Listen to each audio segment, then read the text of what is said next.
Īstenībā vienīgā svešvaloda, kurā es kaut cik vēl orientējos, tā tiešām ir krievu valoda. Un krievu bērni, viņi tiešām runā, viņi tiešām nav latviešu valodā, viņi runā savā, viņi arī angliski visi bērni tagad runā. Visi ir līdzīgi bērni, bet to, ka būs galīgi krieviski nerudā, tas ir ārprāts. Mans bērns galīgi neko nesaprot. Viņa var filmas rādīt, var dāvināt mūziku, diskus un grāmatas, dzejoļu krievu valodā. Viņa dievina dzēja, bet tie krievu valodā viņai... Es nesaprotu, kā tā ir, bet tas ir slikti. Tas ir slikti. Vispirms, lai runātu, vajag atbrīvoties, jo uztraukumā pazūd sistēma, sabrūk. Vajag atbrīvoties, jā.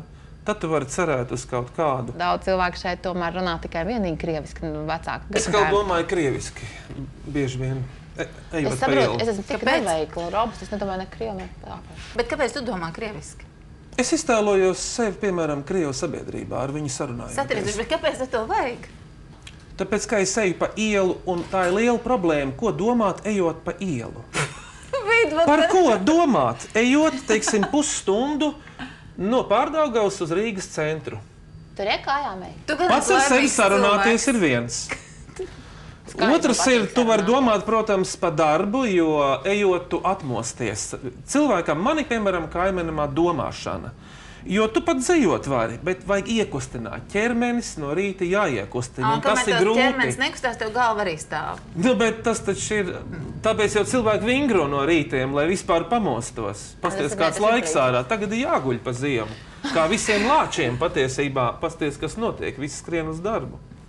Ne jau visi. Un tu domā krieviski. Tu sajūties pēkšņi kādā birklī. Un tas tā kā tāds vingrinājums tev ir? Jā, ko? Tas tā kā vingrinājums, tā kā tu tā krievu valodā ej un domā, un tas tā kā tev ķermeni jā, vingrošana. valodu es atjaunoju, piemēram, valodas vārdus vai tā, Tu ej un saki asfalt, dom, ģērjeva, tā? Nē, es konstruēju savā galvā situācijas un dialogus. Cik interesanti. Jā. Vai tu piekrīti tam, ka cilvēkam mūža garumā ir jāmācās? Es varētu tev pateikt, kāpēc laimīgam cilvēkam vispār ir jāmācās. Tas ir jautājums. Viņam neko nevajag darīt. Būt vēl laimīgāks. Jo, kad tas kaut ko jauns mācās, tu nevari vēl laimīgāks. Bet, ja cilvēks jūtas laimīgs pēc budisma un pēc pērtonisma, tā viņš nokļuva. Viņš jau mācījās. Ja viņš jau tautas dziesmās dzīvo jau vairāk kā 20 gadus, kas vēl vajadzīgs ir laimēji? Pat rādio viņš min Mīkls, kas vēl vajadzīgs laimēji. Tu par sevi runā. Jā. Trešajā personā par sevi. Bet jāmācās ir. Tu šīs dziesmas taču mācās. Zini, kāpēc? Tāpēc, ka cilvēku vilina neiegūtais. Un, lai iegūtu neiegūto, vajag gribu. Ja?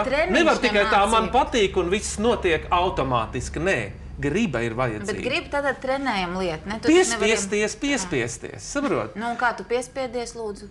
Es domāju, ka blociņš ar dienas kārtību ir pirmais punkts, kad tu paskaties, kas tev vispār tajā dienā ir jādara. Vēl būtu ideāli, ja tu sakārtotu savu rakstām galdu, kas jau ir gigantisks darbs, iekārtot sev darba vietu. Kura būtu pēc iespējas tīrāka. Redz, tā ir atkal teorija. Tā viss ir teorija. Ja? Tīra galda virsa kā iedvesmas un laba darba lauks. Jā. Vai, skaisti. Tā ir teorija. Man arī teorija. Ziniet, man patīk, un šajā vietā, tāpēc mēs arī beigsim raidījumu. Es cieši ticu, ka tur tepus ekrānam tomēr sēž kāda grupa cilvēku, kuriem tīra galda virsma kā iedvesmas avots, un sakārtot galda virsmu, tomēr nav teorija, bet praksa. Daži tādi ir, jā. Vai ne? Pilnīgi noteikti. Paldies, ka jūs mūs skatījāties. Nākam ceturtdien. Kā vienmēr tiksimies atkal.